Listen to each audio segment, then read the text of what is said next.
The flickering candlelight danced on the frosting of my birthday cake as the voices of my friends rose in a joyful chorus. Glasses clinked together in a celebratory toast, laughter filled the air, and for a brief moment, everything felt perfect. Then my phone vibrated. A message from Mark. I hesitated before picking it up, my fingertips lingering over the screen. But when I finally read the words, the warmth of the room vanished, replaced by an icy chill that settled deep in my bones. Hey Liz, just keeping it real with you. I found someone better. She's younger, more fun, and honestly, a way better fit for me. I transferred our joint savings into my personal account. Seemed fair, considering I was the one making most of it anyway. No hard feelings. Hope you enjoy your birthday. The air left my lungs. I blinked, half expecting the words to rearrange into something less cruel, less absurd. But there it was, clear as day. Mark, the man I had built my life with, the man I had trusted, had just dumped me over text on my birthday, while robbing me blind in the process. And yet I didn't gasp, I didn't cry. Instead, I straightened my back and placed my phone face down on the table, forcing a smile as my best friend, Nina, leaned over with an eager grin. Make a wish, birthday girl. Oh, I had a wish. I wished for revenge. But first, I needed to play this smart. Mark had always been arrogant. He thrived on the belief that he was 2 steps ahead of everyone, especially me. But what he didn't realize was that for months, I had been watching him. The late nights that stretched longer than his so-called work hours. The sudden paranoia about his phone, screen tilted away from me. The subtle way his laugh changed whenever I mentioned our future together. And then, there was the money. At first, it was small. Hey babe, can you cover dinner? My card's acting weird. Then it was bigger. We should move our savings to one account, mine. It'll be easier that way. I had nodded, smiled, pretended to agree. And then I went to the bank and moved my half of the savings into a separate account under my name, long before he ever thought to betray me. So when I saw his text, I already knew.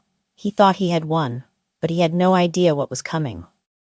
The first sign that things weren't going his way. An hour after his message, as I was walking to my car, my phone buzzed again. Nina had sent a link.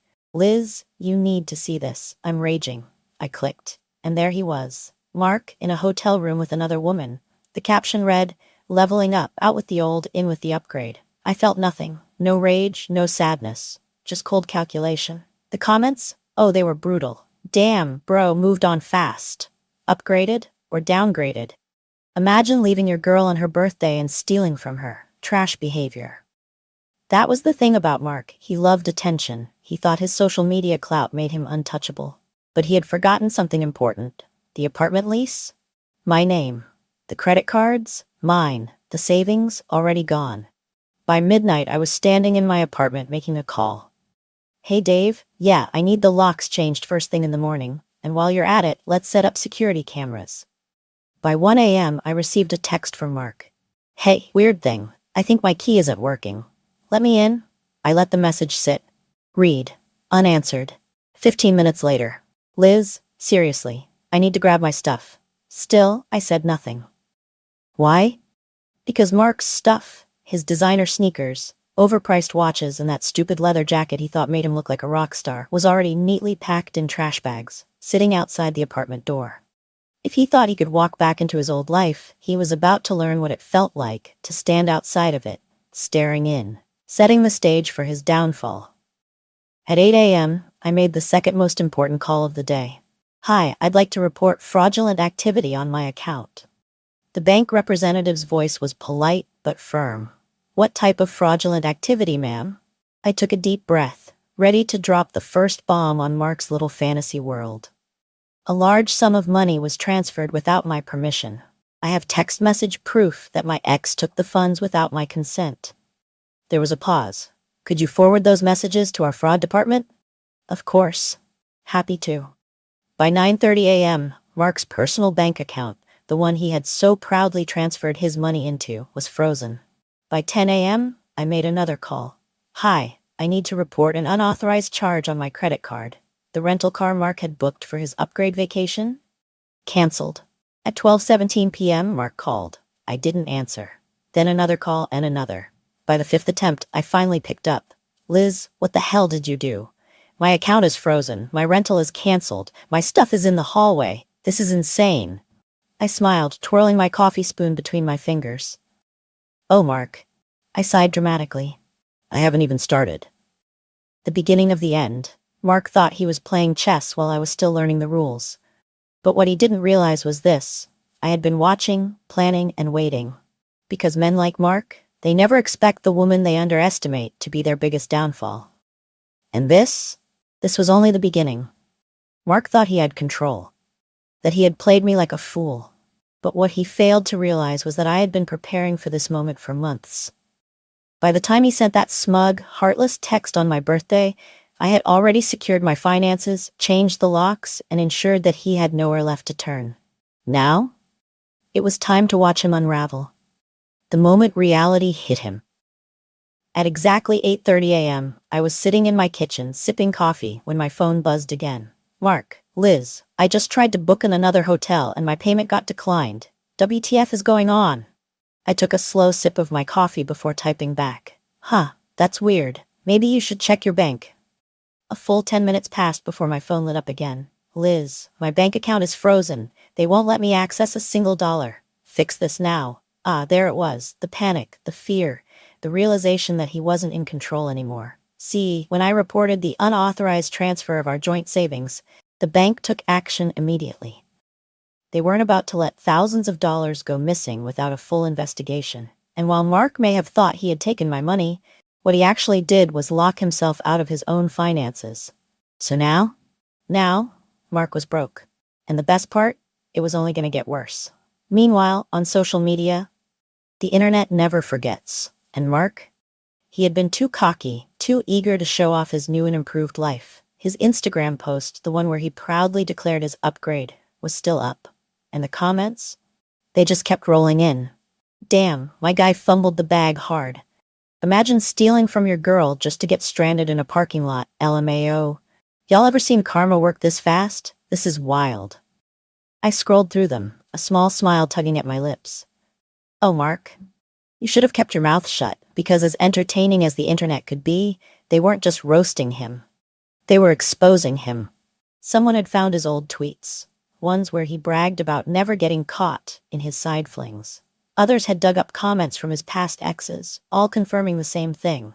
Mark had a habit of jumping from one woman to the next, always looking for the bigger, better deal. But today, there was no bigger, better deal. Today, he had nothing. A call from the upgrade. At 11 a.m., my phone buzzed with a number I didn't recognize. I had a pretty good guess who it was. I let it ring twice before answering. Hello? A sharp breath. Then, Liz, it's Amber. I leaned back in my chair, keeping my voice cool. Amber. What a surprise. She hesitated. Look, I need to know the truth. Mark told me you froze his accounts, that you're trying to ruin him. Is that true? I laughed softly. Oh, Amber, that's what he told you? A beat of silence. I could hear the doubt creeping into her voice. Yeah, he said you're bitter and you're trying to make him pay for moving on. I smirked, swirling my coffee. Amber, let me ask you something. Another pause. Okay. Did Mark ever mention whose name was on the lease of our apartment? More silence. Did he tell you whose credit cards he was using for the last 6 months? A sharp inhale. And did he by any chance mention that he stole from our joint savings and tried to leave me with nothing on my birthday? The silence on the other end stretched long, then a quiet, bitter, no, he didn't. I nodded to myself. Thought so. Another beat of silence before Amber finally spoke again, her voice low, almost defeated. God, I was such an idiot. I smiled. Yeah, but hey, lesson learned, right? She let out a hollow laugh. Yeah, lesson learned. Click. Amber was gone. And with her, the last bit of Mark's support. The next blow at 3 p.m., my phone buzzed again. Mark. This time, he wasn't yelling. This time, his message was short. Liz, can we talk? I let it sit for an hour before responding. Sure. Meet me at the apartment at 6. I had no intention of letting him in, but I wanted to see his face when he realized just how badly he had lost. The final face-off. At 6 p.m., Mark showed up at the door. He looked like hell, his hair disheveled, his usual arrogance replaced with desperation. Liz, his voice was tight, controlled. Can we just talk? I crossed my arms. Talk about what, Mark? He exhaled sharply, running a hand through his hair. Look, I get it, you're mad, but this is overkill. I tilted my head. Overkill? You locked me out of the apartment, froze my accounts, ruined my... I held up a finger. Let me stop you right there. I didn't do anything, Mark. You did this to yourself. His jaw tightened. Liz, come on, this isn't you. I smiled. You don't know me as well as you think you do, Mark. A long pause. His Adam's apple bobbed as he swallowed hard. Can't we just fix this? I laughed, shaking my head. Oh, Mark, no. There's no fixing this. I reached into my pocket and pulled out my last surprise. A printed-out email from his company's HR department. I held it up, watching as his eyes scanned the words. Dear Mr. Carter, due to recent reports regarding conduct outside of the workplace, we will be conducting an internal review of your employment status. Mark's face went pale. I leaned in slightly. You really should have paid more attention to that company policy on workplace relationships, I whispered. His hands balled into fists. But before he could finish, I stepped back and closed the door. Click. Locked. And just like that, Mark was officially shut out of every part of my life. Mark had always been too sure of himself. He walked through life like he was invincible, convinced that the world revolved around his charm and manipulation. But now he was learning the hard way that actions have consequences. And I was just getting started. The social media fallout. By the time I shut the door in Mark's face, the internet had already begun tearing him apart. His Instagram post, the one where he had proudly declared his upgrade, was backfiring spectacularly, because people weren't laughing with him anymore. They were laughing at him. The comments kept rolling in. LMAO, dude flexed too early and now he's homeless. Man really set out with the old just to be out of a job in 24 hours. This is better than reality TV. Keep us updated, Queen. I scrolled through them with satisfaction, sipping my wine. The internet never forgets. And Mark, he had made the biggest mistake of all. He had underestimated me. His bank account? Still frozen. At 9 a.m. my phone buzzed again. Mark, Liz, my bank won't let me withdraw anything. This is serious. You have to fix this. I smiled. He really thought I would help him. That's weird. Maybe you should call customer service? His reply came almost instantly. You reported fraud. They think I stole my own money. I shrugged. Technically, it was our money, and you transferred it without my permission. So yeah, that's fraud. Sucks, huh? Silence. Then, Liz, I swear to God, I need access to my money. Please. I raised an eyebrow. Oh, now it was please? I let his message sit there unread while I went about my day, because for the first time in years, I didn't owe him a damn thing. Meanwhile, at his job, Mark's downfall was happening faster than even I expected. At 11:30 a.m., I got a text from a mutual acquaintance. Girl. Mark's company just put him on administrative leave. HR is investigating him. I grinned. See, Mark had been sloppy. His new girlfriend, Amber? She wasn't just some random woman. She was a junior employee at his company. And their office had a very strict policy about workplace relationships, especially when it involved power dynamics. Guess someone anonymously tipped them off. Oops. The desperation sets in. By 2 p.m., Mark had officially hit rock bottom. His job was hanging by a thread. His bank account was still frozen. He had no apartment, no car, and nowhere to turn. So he did the only thing left. He showed up. I was in my apartment when I heard the knock at my door. Slow, hesitant. I checked the peephole. Mark. I sighed, taking my time before opening the door. When I did, I was greeted with the pathetic sight of a man who had lost everything. His hair was a mess. His shirt was wrinkled. The usual arrogance in his eyes, gone. Liz, he said, his voice tight, we need to talk. I leaned against the doorframe. About what? His jaw clenched. You know what? I crossed my arms. You mean how you tried to leave me with nothing, and now you have nothing instead? Is that what we're talking about? Mark exhaled sharply. I messed up. I get it. But you? This is too far. You're ruining my life. I tilted my head. Am I? Yes, he threw up his hands. Liz, I can't access my money. I can't stay at my hotel. My job, HR, is looking into your workplace affairs? I finished for him. Yeah, I heard. His nostrils flared. You're enjoying this, aren't you? I smiled. Oh, Mark, I haven't even gotten started. The final blow, Mark still didn't get it. He thought this was just revenge. He thought I was trying to punish him. But this was me moving on. And Mark, he was never going to be a part of my life again. I sighed, stepping back slightly. Mark, you made your choice. You wanted your upgrade. You wanted your fresh start. So go have it. He stared at me. But, no, I cut him off. You don't get to come back now. You don't get to act like I owe you anything. Mark swallowed hard. I didn't think it would turn out like this. I arched an eyebrow. You mean you didn't think I would fight back? Silence. I smiled. Well, surprise. Then I closed the door in his face. Click. Locked. And this time, I was never looking back. Mark had always believed himself untouchable. He thought charm and arrogance were enough to protect him. He assumed that no matter what, he'd always land on his feet. But life doesn't work that way. And now, he was free falling.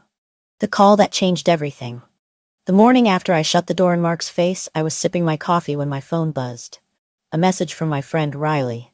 OMG, did you hear? Mark's job just fired him. I smirked, setting my mug down. So, it finally happened. I tapped the message. For what exactly? Riley's response was almost immediate. Apparently, HR dug into his expense reports. Turns out he was reimbursing himself for fake business trips. The hotel reservations, the business dinners, all fake. He was basically stealing from the company. I leaned back, exhaling. Wow, I knew Mark was reckless. But this, he hadn't just destroyed his career over a fling. He had frauded his own employer. And now, he was paying the price. Meanwhile, his upgrade was cracking. It took less than 48 hours for the cracks in Mark's better life to start showing. Amber, the girl he had so proudly left me for, was beginning to realize the truth. Because Mark had never planned for failure. He thought I'd roll over. He assumed he'd get away with everything. Instead, he was now jobless, broke, locked out of his own bank account. And suddenly, very unattractive to the upgrade. He left me for. I didn't even have to wait for the inevitable. Amber reached out herself. A call from the other woman. It happened around 10 a.m. My phone buzzed. An unknown number. I almost ignored it, but curiosity got the best of me. I swiped to answer. Hello? A hesitant pause. Then, Liz? I almost laughed. Amber. Well, I said, swirling my coffee. To what do I owe the pleasure? She exhaled sharply. Look, I know this is weird, but I just need to ask. How much of this did you plan? I smirked. Plan? You know what I mean, Amber snapped. Mark's broke, his job is gone, his bank account is frozen, he's literally sleeping in my apartment like a lost puppy. This isn't just bad luck, you did something. I laughed. Oh, Amber, sweetheart, I didn't have to do anything. Silence. I leaned forward, enjoying the moment. Tell me, did Mark ever mention whose name was on the apartment lease? Or the credit cards he was using? No. Amber muttered. I smirked. And did he happen to tell you why our money was in a joint account? More silence. Amber exhaled. He told me you controlled everything, that you never let him have any independence. I barked out a laugh. Let me guess, he made himself sound like a victim, right? Like I was just some cruel woman keeping him trapped? Amber didn't respond, but she didn't have to. I already knew the answer. Mark had played her exactly how he had played me, but unlike me, Amber was just now realizing the truth. I sighed, deciding to throw her a bone. Look, Amber, you made a mistake. I get it, but let me tell you something. Men like Mark don't change. He's always looking for an escape, for an upgrade, for someone new to fix his life. She hesitated. So, what do I do? I raised an eyebrow.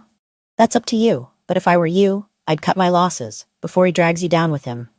And just like that, she was gone. 2 days later, Mark's downfall hit rock bottom. Amber had kicked him out. His new life, the one he had abandoned me for, was officially over. And Mark? Mark had nothing, no job, no home, no money, and no one to turn to. The last desperate attempt.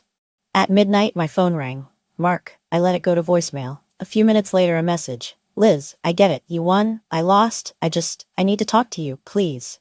I stared at the text, then deleted it. Because this time, I didn't care. The aftermath. Over the next few weeks, I heard bits and pieces about Mark. How he had moved back in with his parents, how he was trying to find another job, but his reputation was ruined, how his friends had abandoned him because no one wanted to be associated with his mess. And you know what? I didn't feel bad for him. Because Mark had done this to himself. And as for me, I was finally free to live my life without his toxicity, free to build something better. Because while he was stuck trying to salvage his reputation, I was out there thriving. And the best part? I didn't have to lift a finger to make it happen. Mark had lost everything. His job, gone. His money, frozen. His friends distancing themselves, pretending they had never been close. And now, he was stuck in his childhood bedroom, back under his parents' roof, trying to figure out where it all went wrong. But the truth, he already knew, the last straw. 3 days after Amber dumped him, I received an unexpected message request. I almost ignored it, but curiosity got the best of me. I tapped on it. Mark. I sighed, already knowing where this was going. Liz, I just wanted to say I'm sorry. I messed up. I should have never treated you the way I did. I smirked. Ah, there it was, the classic I regret everything message. But it was too late. The comeback attempt. The next night, my phone rang. Mark, I let it go to voicemail. A few minutes later, a text. I just want to talk. Please, just 5 minutes. I rolled my eyes. Men like Mark never changed. They only apologized when they realized they had nothing left. Not because they truly regretted it, but because they lost control. I didn't respond. But Mark wasn't giving up so easily. His last play. A week later, I attended a mutual friend's engagement party. It was a beautiful venue. String lights, an open bar, soft music playing in the background. I was laughing, surrounded by friends, when I felt a shift in the atmosphere. I turned, and there he was. Mark, standing by the bar, clutching a drink like it was the only thing keeping him upright. His once perfect hair was messy, his usual confident stance replaced with something almost pathetic. He wasn't the charming, put-together guy who had once walked away from me like I was disposable. No, this Mark was desperate. And when his eyes met mine, I saw it. Regret. I didn't look away. Instead, I smiled. Because while Mark was stuck in the ruins of his choices, I was standing in the middle of a life I had built without him. The confrontation, I turned back to my conversation, dismissing him. But I should have known. Mark wasn't going to let it go.